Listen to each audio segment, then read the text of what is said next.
Oh, here we go. Thank you. Well, good afternoon. It is good afternoon now, and there's nothing worse than being the last speaker before lunch, except I guess being the last speaker before the cocktail. So I am going to go through this at warp speed because I really do want to allow time for Q&A, but delighted that both Stephanie and Chris invited me to come to speak. Can I see, who's heard of Impact 2030? Oh, wow. Gosh, I don't even need to talk. And then, can I get a show of hands? Who feels that they're very familiar with the Sustainable Development Goals? Okay, good. So the name of this segment is the Sustainable Development Goals, an opportunity to engage employees. And I'm going to speak about Impact 2030. So I am the interim CEO at the moment, one of the co-founders with Chris Jarvis and another gentleman called Grady Lee. I'll take you through a little bit of the history of the organization and why I think it's super cool, and hopefully, you know, that lots of open source materials that you might want to leverage. So Sustainable Development Goals is an opportunity to engage employees. What I prefer to say is this is about activating the power of people for the global goals. This sort of army of people around the world, your employees, your associates, your whatever the term might be, but the role that each of them can play through your employee volunteer programs to impact the goals. I was instructed to point this way when I want to advance, so forgive me, I'm not pointing, forgive me, Jake. So just as a little bit of history, again at warp speed, back in 2013, there was a UN resolution that for the first time recognized the potential of employee volunteers to aid the United Nations and the member states in their various missions. So as a result of that, the UN Office of Partnerships, the gentleman who's the Chief of Office there, Will Kennedy, reached out to our very own Chris Jarvis to invite him to convene a meeting at the United Nations. And Chris convened a cross-sector group. I can remember the day clearly. There's a couple of people in the room. Christine from TCS was in the room with us. I know that Corey, I think you were there, David Clemens, you were there, but a number of, I think there was probably about 40 or 50 people. And the dialogue was around how could we leverage this? What does this mean? There's a lot of exceptional volunteer organizations out there that are aiding companies with their volunteer efforts. So the dialogue went on for quite some time. And I will say it was not really until the Sustainable Development Goals started to come into focus that I think we all had an epiphany that this could be an opportunity to support, help align, bring value to the global focus on human capital investments to address critical issues in communities around the world. Because for the first time, there was a set of goals that 193 member states, all member states of the United Nations, signed on and adopted. So I was talking with somebody a little earlier about, you know, the difference between the SDGs, Millennium Development Goals, and the Sustainable Development Goals. Well, we know the Millennial Development Goals, aside from the fact that they were written by 6 men in the basement of the United Nations, and we have it on the best authority, because everybody you speak to at the UN will agree that that's exactly what happened. They convened, they wrote the MDGs, and they were designed for developing nations, and the private sector did not get greatly involved unless they had business, unless they were doing operations, if they had, you know, business entities, to a large degree. That's not all companies, but to a large degree, they were engaging if they had business interests in those parts of the world. I mean, I will say for Amy, the Gates Foundation clearly, from a philanthropic standpoint, was heavily invested in advancing, moving the needle around the Millennial Development Goals. Is that not right, Amy? Yeah, there we go. But the reality is this was for the first time that there were these set of goals, 17 goals, 169 targets that sit underneath, that all countries said that, yes, this is important to us. These are important. They are a value of a necessity that we move the needle in our country, and that the measurement mechanisms were set up. Clearly, incredibly ambitious. Clearly, 17 goals and 169 targets is a vast amount. But I actually think that's a great thing because it enables, there is a piece of the SDGs and the targets that maps to the work that you're doing in communities. Regardless of whether it's hunger, whether it's around equality, whether it's around climate, it's sitting there in the goals. The other thing that I've heard, and I hear this often as I speak with companies, and our founding, we have 50 companies, predominantly multinationals at the moment, mainly companies that are headquartered in the United States, and that was not a part of our specific strategy. It was just the low-hanging fruit for us because they were organizations that, you know, myself and others that are on the board and you were able to reach out to. We're now sort of on this global expansion to reach out. But the companies that are part of Impact 2030 are in 122 countries and territories, so it immediately gave us a sort of global footprint to start. But I hear, when I speak to companies in different countries, say, you know, the SDGs is just not on our radar screen. It's not important. It's not. We see the importance of it from the UN standpoint, but for my company and for my country even, it's not a high level. For me, it's been an interesting journey because I've seen this. That was what I was hearing in the US 2 years ago when I was speaking with companies. And back in July of 2016, the SDG Forum at the United Nations, which is where the private sector came together to talk about what role they're going to play with advancing the goals, there was 120 companies represented. Fast forward to July 2017, 1,200 companies from around the world were at the United Nations, and it had to be moved from the meeting room that they were in into the General Assembly Hall, which was amazing for the people that were there, because for the private sector to be invited into the hallowed hall of the General Assembly made a statement. And at the private sector forum in September during Global Goals Week, the Secretary General said, if the private sector is not part of the solution globally around the Sustainable Development Goals, that all of this is just a nice conversation in New York. So I guarantee that next year it's going to be sold out space. You won't even get into the General Assembly Hall, and they're probably going to have to move it to some big auditorium. But we are seeing that movement. So I would encourage you not at the moment to think, you know, it's not important, it's not on my radar screen. GRI has just put out a report with Global Compact that has looked at the business role in the Sustainable Development Goals. GRI is going to be looking as to how they can integrate the SDGs into future versions of the framework. So don't just assume because it's not active dialogue all of the time that it's not going to sort of creep up. And I think the companies that are front and center and are starting to put their stake in the ground on how the SDGs plays a role in the CSR strategy, I think there's a lost opportunity. Oh, sorry. I don't follow instructions very well. So here we are. We've got the 12 goals, which I love. Just as a little bit of background, there was an enormous campaign called Project Everyone back in 2015, which had the goal to make the Sustainable Development Goals famous, to ensure that 7 billion people on the planet, which is just about the entire population, would know about the global goals within the week of the launch. Talk about ambitious. But very well intended. And one of the many, many good things that came out of it is these icons. So these were not designed by the UN. They were designed by Project Everyone, which sits outside. It's a UK-based company. Richard Curtis, the film director, was behind it. So we've got these great icons that the UN has now and they're in all of these different languages. So for those of you, you might just have a representation here in Canada, but you've got multilingual employees.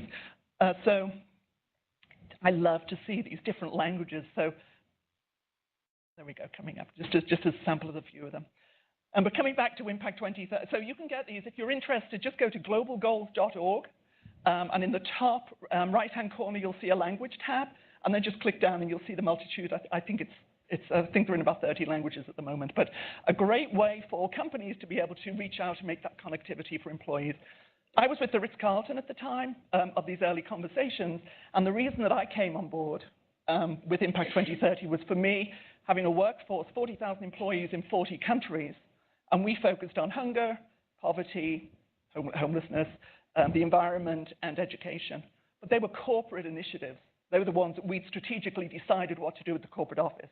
So this enabled us to take that corporate focus, which was embedded in the business strategy, but still it was we were putting in guardrails as to where our employees could be engaged. This gave them the opportunity to see that the work that they're doing, whether it's in Bangalore or Boston or Beijing, I always use that iteration all the time, is that it ladders up to something of a global nature, and particularly for the millennial generation. That's important. That I'm doing this. I'm participating, and it's making a bigger impact beyond the sort of framework of the company.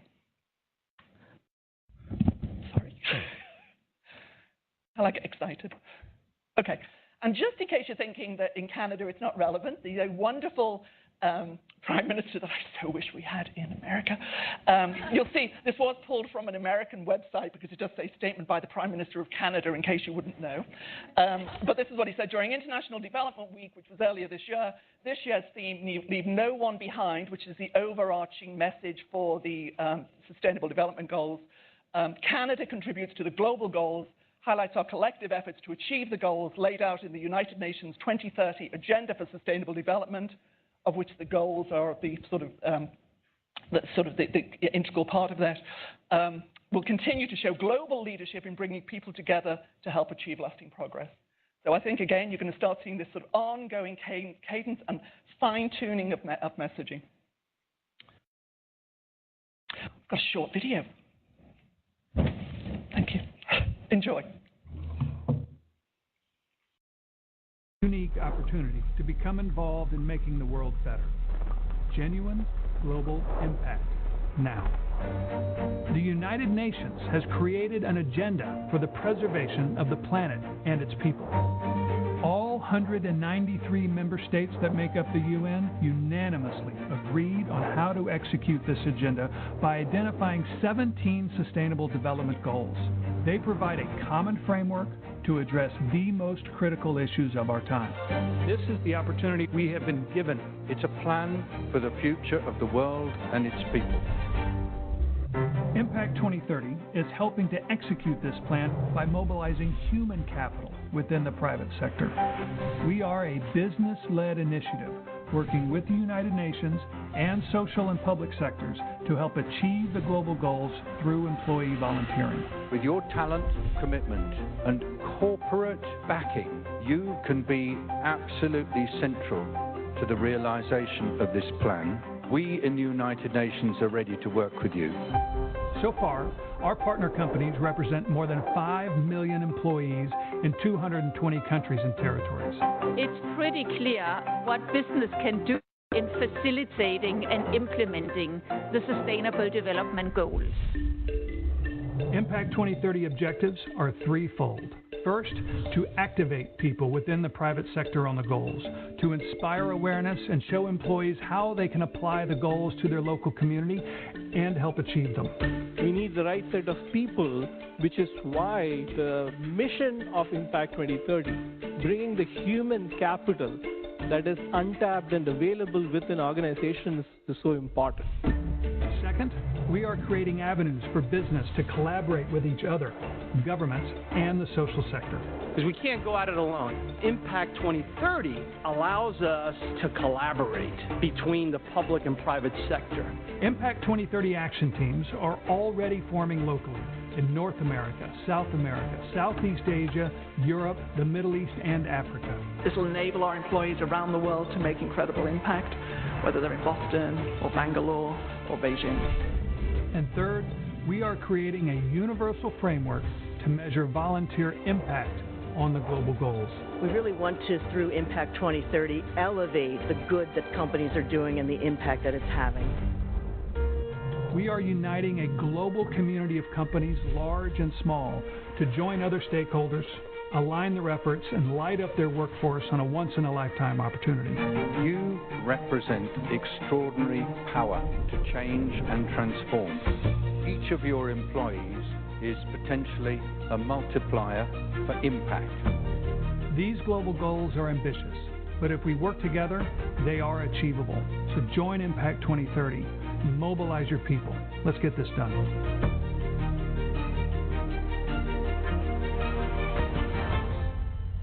Thank you. It's cool, isn't it? Isn't that good? Don't you think that's good?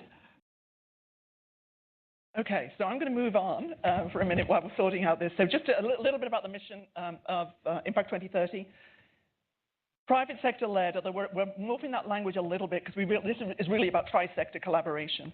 But mobilizing human capital investments through employee volunteer programs. The reason we use human capital is that employee volunteering does not translate as we look around the world as we're starting to engage other companies, in countries, in other continents, employee volunteering has a very different connotation in many languages, in many societies. So we're using human capital investment as part of that to help clarify what it is that we're talking about. Also, I'll say we're big tent in regard to employee volunteering. So it's pro bono, it's skills-based, it's the direct volunteering. We really do recognize all of the volunteering that employees have that opportunity to be engaged in. Our partner companies that have come on, though, have committed that they will map or they will be able to articulate to their employees how it links to the global goals. And I think for for the organizations that are measuring the hours contributed through volunteering or other outputs are now starting that mapping for companies, I should say. I'm going to get this right in a minute.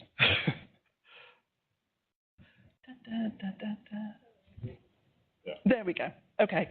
So one of the first things that we needed to do was determine what was our value proposition as an organization. We could not be duplicative. There's amazing organizations out there. Volunteer Canada, Points of Light, International Association of Volunteer Effort, Voluntary in Latin America and Europe that are doing amazing work, helping companies sort of with their program design, with their connectivity, all of that's happening.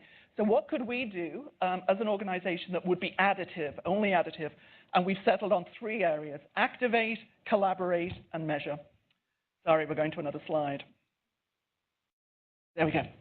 So under activate, the first part is around how we help companies educate and inspire their employees to understand the role that they can play in advancing the global goals, and also to showcase the great work that's happening around the world. I am going to move on again because I'm running out of time and I do want to get to at least a couple of questions. So, pop quiz. What do you think is the estimated awareness of the Sustainable Development Goals globally? You can think to yourselves. You can throw some ideas. 20%, 40%, yeah. 5%. Also close. 10% is what the UN estimates. So this is, I thought, a great quote from the just retired president of the 71st session of the General Assembly, Peter Thompson. 90% of humanity is not aware of the United Nations' ambitious Sustainable Development Goals adopted by 193 nations to end poverty, protect the planet, and ensure prosperity for all. Every moment of service adds up to a better world for all on a healthy planet. A real sort of rallying cry there. So one of the things that we took on as an organization, recognizing this, and we were hearing this from our partner companies, that indeed there isn't that awareness, is we've created first phase of what will be an extensive offering called Employees for the Global Goals. And of course, since everything these days has to have a hashtag, Employees for SDGs. And the sort of message is it only takes 60 minutes to help change the world. Will you join in? So it's an expanding program, multilingual, open source. So you're very welcome to go out to www.impact2030.com and download the content to look at it to see if there's value for you to use it. So there's 2 modules. The first is a toolkit for employee learning. This was created for us and funded by Medtronic Foundation, one of our founding partners. But it was crafted as a first stage sort of entry point for us by Aim to Flourish, which was the world's first sustainable development higher learning education curriculum out of Case Western Reserve. It's in 193 business schools. So they wrote it for us, and it's essentially a 1-hour workshop where employees can learn about the global goals, the role that they can play in their company's efforts in playing a role, and then trying to activate them. They make commitments to go out there and hopefully make the contribution. But we want to make those sort of first spark of understanding what the global goals and the importance of them and the role that they can play. So again, it can be downloaded here. So that's the toolkit. It's called Introducing the Global Goals. And the reason we've used global goals, and I sort of go back and forth, but we tend to use global goals because it's more easily understood and it's easier to translate also. So the next one, which is also super cool, so the idea is you educate your employees, and then we give them a toolkit that they can take out and start to educate students and young people in communities. So we partnered with the world's largest lesson. It's an animated series. of 2 5-minute videos. Even if for those of you that have children, I would really encourage you to show the videos. They're fabulous. Written by Sir Ken Robinson. Anybody who knows Sir Ken Robinson? Who's heard of him? Only a few. I would encourage you to go and Google Sir Ken Robinson Creativity TED Talk. He's got the most downloaded or most viewed TED Talk ever. When I checked last week, just on one site alone, 49 million views. It's terrific, and that is about how education actually sucks creativity out of children. So but it's very good. He's very good. Nothing to do with Sustainable Development Goals. That was about 10 years ago. He gave that speech, but he wrote this. He's extremely passionate about it. He spoke at our summit last year, and they created this sort of curriculum or lesson plan around the 2 videos. What we did was take it and what we did was take it and expand it so that it's a true lesson plan. So a volunteer can take it. It's got everything you need to do before. This is what you watch. This is what you educate. This is what you print out for the kids. This is how you connect with the school. And then this is how you engage the class. This is the workstations. And then this is what you do after the class. So it's really turnkey, very easy for employees to use, again, in multiple languages. And then this is, we did a short video. We did a test in Dubai in 3 schools. And it was, the curriculum's aimed for children between 8 and 14.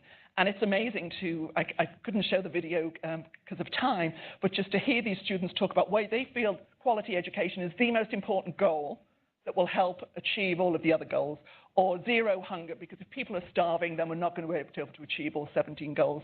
And then finally, this young man talking about peace and strong institutions is absolutely key, sort of the platform that brings together the entire goals. So again, a very engaging opportunity, and again, open source, multilingual, available there for your employees. Okay, and then 2 more, and because I've only got a few minutes, I'm going to go, again, even faster speed.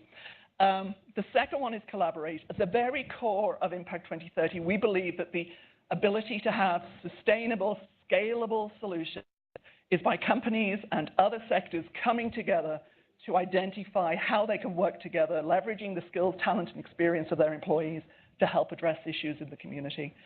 So I know Chris can talk very, very passionately about this. We've done many different sort of test case pilots around the world, but next year we're about to do this sort of shock and awe thing, because we've got sort of 2 models. Chris has created a strategy called rapid activation, which enables people to come into the room with their programs, their corporate volunteering programs, and leave. How many hours later, Chris, is it?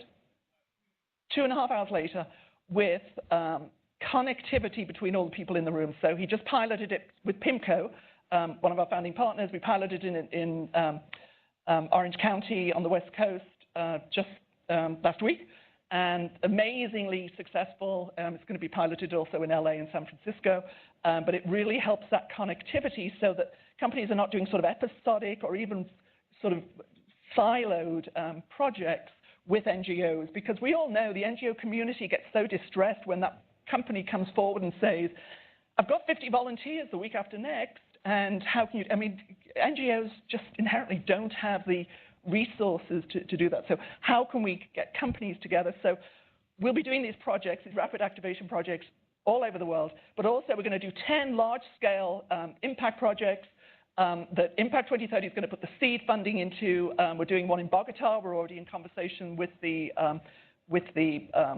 government. We're doing one in London, in conversation with the Mayor of London's Team London, which sits at his table as part of his purview. We've got LA, which will be focused around homelessness. Chris has engaged the Mayor's office there. One in New York in South Bronx, Mumbai, Mexico City, and hopefully Toronto. So watch this space. We've just started formulating that conversation around that this week. But there'll be 10. And then one of our partners is going to write the story of these impact projects so that we can really show it as a model to help companies see the ease of which you can come together collectively, collaboratively, and work together. I also want to give a shout out to Stephanie and also to Andrea Hewitt as 2 of our regional voice leads, who are this amazing army of people that we have out there who are just really personify professionals who are talking about Impact 2030 in the local community. So thank you. All right, on to measure. So we know that most of you are probably recording the work that your employees are doing through the number of hours that they contribute. Google, one of our founding partners, just announced 2 weeks ago an amazing contribution to youth unemployability skills, a $1 billion financial contribution over 5 years and 1 million volunteer hours. A number of our partner companies have made these very large-scale commitments around large hours, but they're all saying, but we need to get underneath that. We need to understand what are the outputs, what are the outcomes, and what are the impact against the Sustainable Development Goals. So we have had a team working together. We've got a long way to go to get to this, to be able to show the impact on the Sustainable Development Goals, but it's an important piece of the equation. We've engaged GRI as a collaborator. So we have, hopefully, by the end of this year, the zero draft for our partners and expert review panels to look at. And then, forgive me, and GRI is part of that, because we said to GRI, to Tim Moen, who's the new CEO, all of the companies that report through your framework talk about their employees as their most important asset, and yet it's not playing a role in what they're reporting. What you get in the report, a sidebar with a great photo of happy employees doing great things in the community, but it doesn't have the credibility because you're not able to articulate the true impact of those volunteer efforts, which we know, aside from the internal conversations today around, we know it's around engagement, we know it's around retention, but how do you communicate that externally to really show the impact? So they've come on as part of our expert review panel and are going to guide us, and they're actually very interested because this opportunity, can we once and for all measure the impact? And I'm being told I've run out of time. So we have time for, I think, a couple of questions. So please ask some questions, otherwise it would be like so embarrassing. Thank you.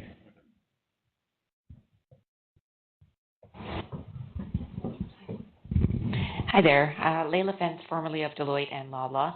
My question is partially question and partially comment. Is there an opportunity beyond the employee engagement piece, which you're trying to quantify, to recognize the commercial activities of many of our businesses in their pursuit of moving the bar on some of the Sustainable Development Goals? I think that many of businesses would say that in our day-to-day activities, we're doing great work in addressing some of these concerns. So just wondering how that... Yeah, I think absolutely. I mean, Impact 2030, for many reasons, has laser focus on human capital. But you're right, for all of the companies that are engaged in this conversation, there's more broadly, whether it's this sort of philanthropic community investment, whether it's the work they're doing through their sustainability teams, whether it's even their business strategy. I mean, I've seen companies over the past 2 years who've gone from zero awareness of the SDGs to doing a full mapping on their entire business strategy. And I think we're going to see more of that, because it seems almost every week that's coming out. So I think there is untold opportunity for positioning to really be able to show this impact, because wherever you do business, these goals resonate. That's a great question. I would add also that many of the private sector partners, as part of the SDG development, are leading the way in terms of the goals. So whether it be Unilever around water, like lots of the projects that you do because you grow coffee or you make soap or whatever, are the things that have informed the development of the goals. So I would say much more than the human capital, corporate psychotic is much more engaged in the development of those things because you've had to do it for your consumer base. Absolutely. Absolutely. Okay. And then just one other thing, the other question that often comes up, do we have to map to all 17? No company does that, except I think Google does for their Googlers. The Googlers can get engaged in all of those activities. But most companies we're seeing it's 1 or 2 or 3 goals, maybe around environment, gender equality, and hunger, or even a subset of that. Maybe there's one specific target and they're putting out all focus. So different things for different companies, whatever works for their business strategy.